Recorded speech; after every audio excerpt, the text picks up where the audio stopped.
I got I think it's an '07 yz125 engine here that came in yesterday.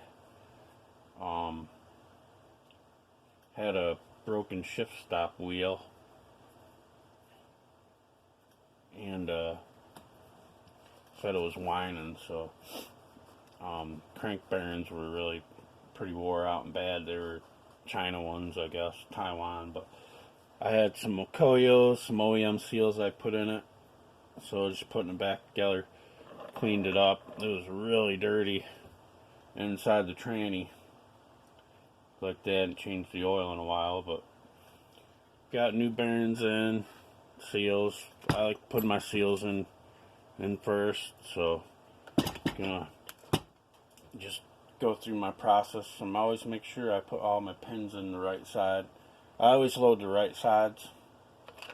Yeah, you'll see why in a minute, but everything's lubed up. See in there. Gonna put some Moto Seal. Permatex Moto Seal. It's for center cases.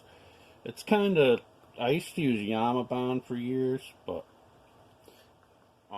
back then I had to go to the bike shop and get it. I didn't have internet or nothing, eBay, so I found this stuff in Advanced Auto, and it's like exactly the same, smells the same. So I've been using this stuff for probably 5-6 years now. I just use my finger, put a thin coat on one side is all you need. It's easier to put it on the side that you don't load. Less messy. So just go around. I see guys on YouTube, man, they go crazy with this stuff. If you ever take a engine apart that's never been split, you'll notice that they barely use any. Like, you'll barely even see any. So even what I'm doing here is more than what they use. And this ain't very much. Just a thin coating. That's all you need. I don't recommend using anything with silicone in it on dirt bike engines, period. A lot of people like to use silicone, but silicone just squeezes out. And it's a bitch to clean off of stuff sometimes, that silicone is. So use this Moto Seal, Yamabond, 3 bonds, really good. You know, Kali bond, Honda bond, all the bonds pretty much the same. 3 bond. I think 3 bonds what the factories use nowadays. I'm not sure, but it's hard to really tell. They're all pretty much the same. So yeah.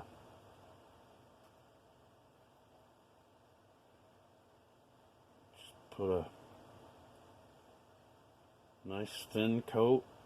You can use I mean, if you don't want to get your finger dirty. But I feel the finger is the best way to put it on. I know some people you'll use a syringe, but which is okay. Whatever works for you. This works for me. I've been doing these things for 20 years or more.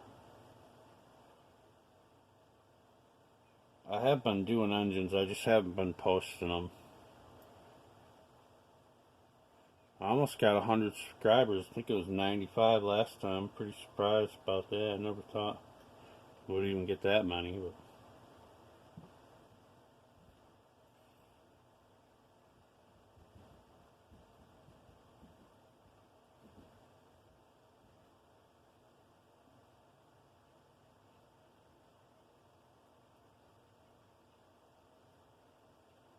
I think they changed this Moto Seal the last year or so. It seems like it's thinner. Still works good. And it dries quick. I mean, within an hour or so, it's done. I've pretty much put engines together back before I got hurt. When I used to do whole bikes, I would put the engines together, put them right in, fire them up, they'd be off and away.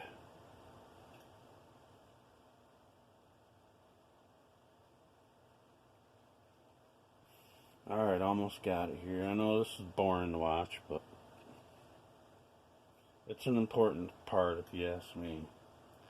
Okay, there's that.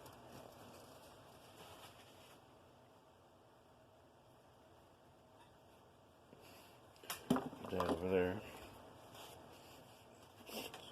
You want to make sure you got everything in the dowel pins, everything. So, little oil on everything. I oiled up with my engine rebuild oil, boggin oil from Yamalube. Good stuff. You can see it in there actually. So, just set her down in there. Get a little closer. I take a mallet and just get it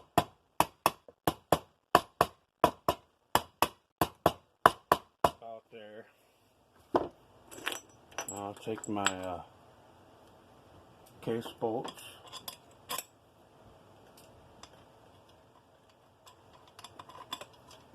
Usually like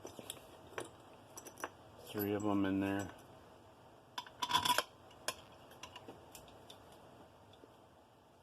It's hard to see when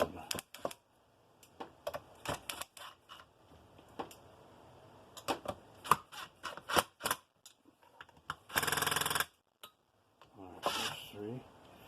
Alright, I'm gonna go to the hand. Better to do this by hand.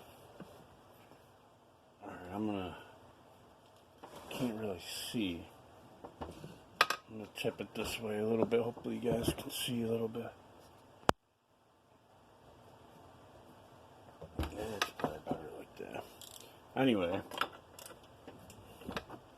just start drawing her together.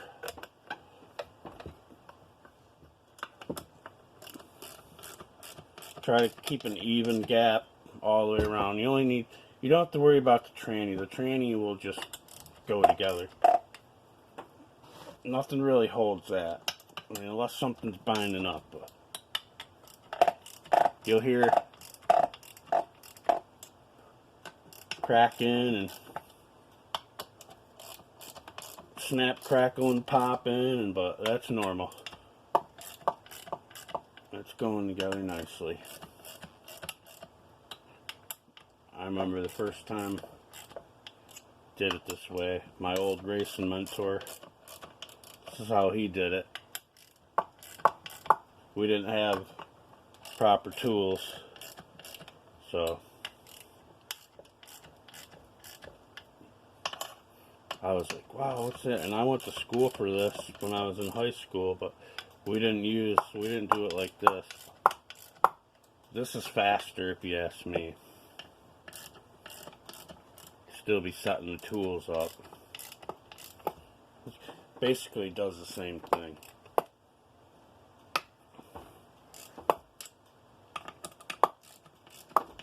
This one actually went together pretty good. I mean, that's it.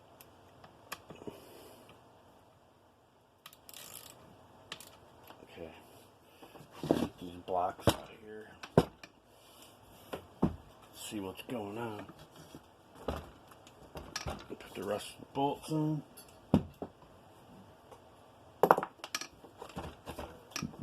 Now, bolts,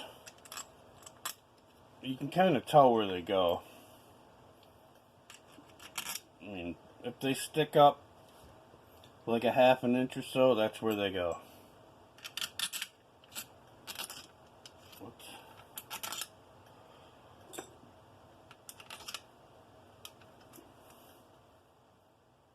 But some people like to put cardboard out and all that, but I've never done that. You can tell where they go. Oops, we'll go there. That one goes here.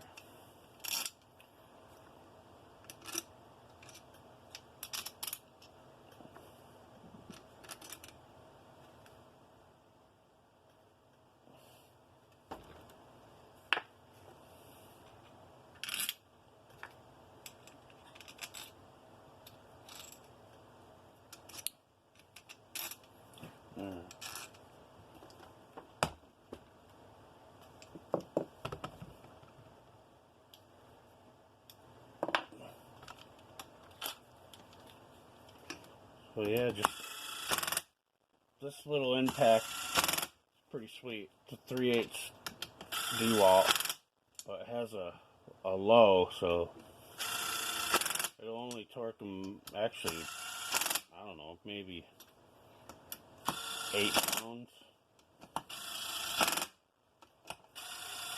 So you ain't gotta worry about going crazy with them. I got other impacts, but I really use this one the most. But I'll tighten them by hand.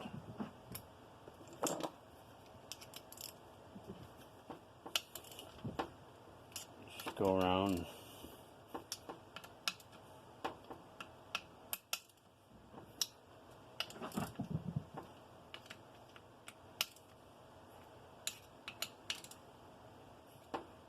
See, I'm kind of choked up on it. Not going crazy, but yeah, I don't use a torque wrench. Never have. The only thing I torque is the head bolts.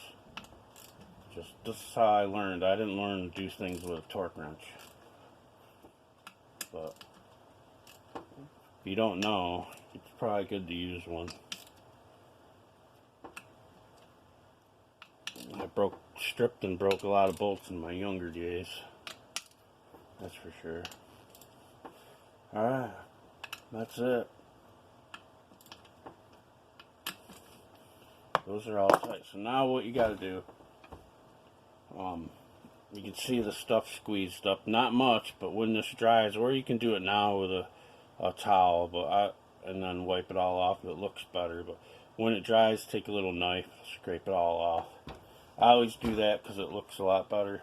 But see, now the crank won't move. It will, but it's tight, so it's tight to this side because everything got pushed. So this is what I do. Take the where is it? The bolt. You can put the gear and everything on. Take the bolt, or if it has a nut. I mean, you could probably even whack the end with a brass hammer, but this is how I like to do it. Bottom the bolt out. Bottom the bolt out. Take a 12mm deep well. You can see that one's been hit a lot. That's all I use it for. Yeah. I use like a 2-pound hammer. And just give it a whack. See?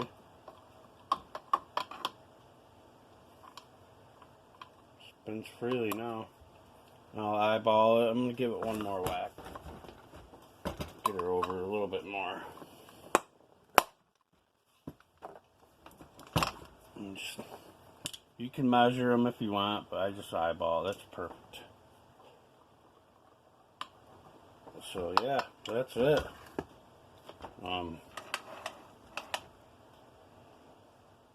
Can't really do much more. Well, I can pretty much put it the rest of the way together, but the clutch and stuff, because I'm waiting on the shift stop.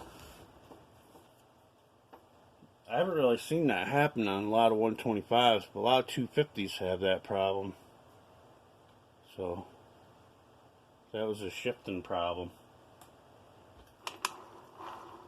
But that's it, guys. It's pretty easy, pretty simple. You don't need a lot of the special tools if you just do it like that or whatever. I mean, if you don't feel comfortable, then get the correct tools. But guys, have a good day. Later.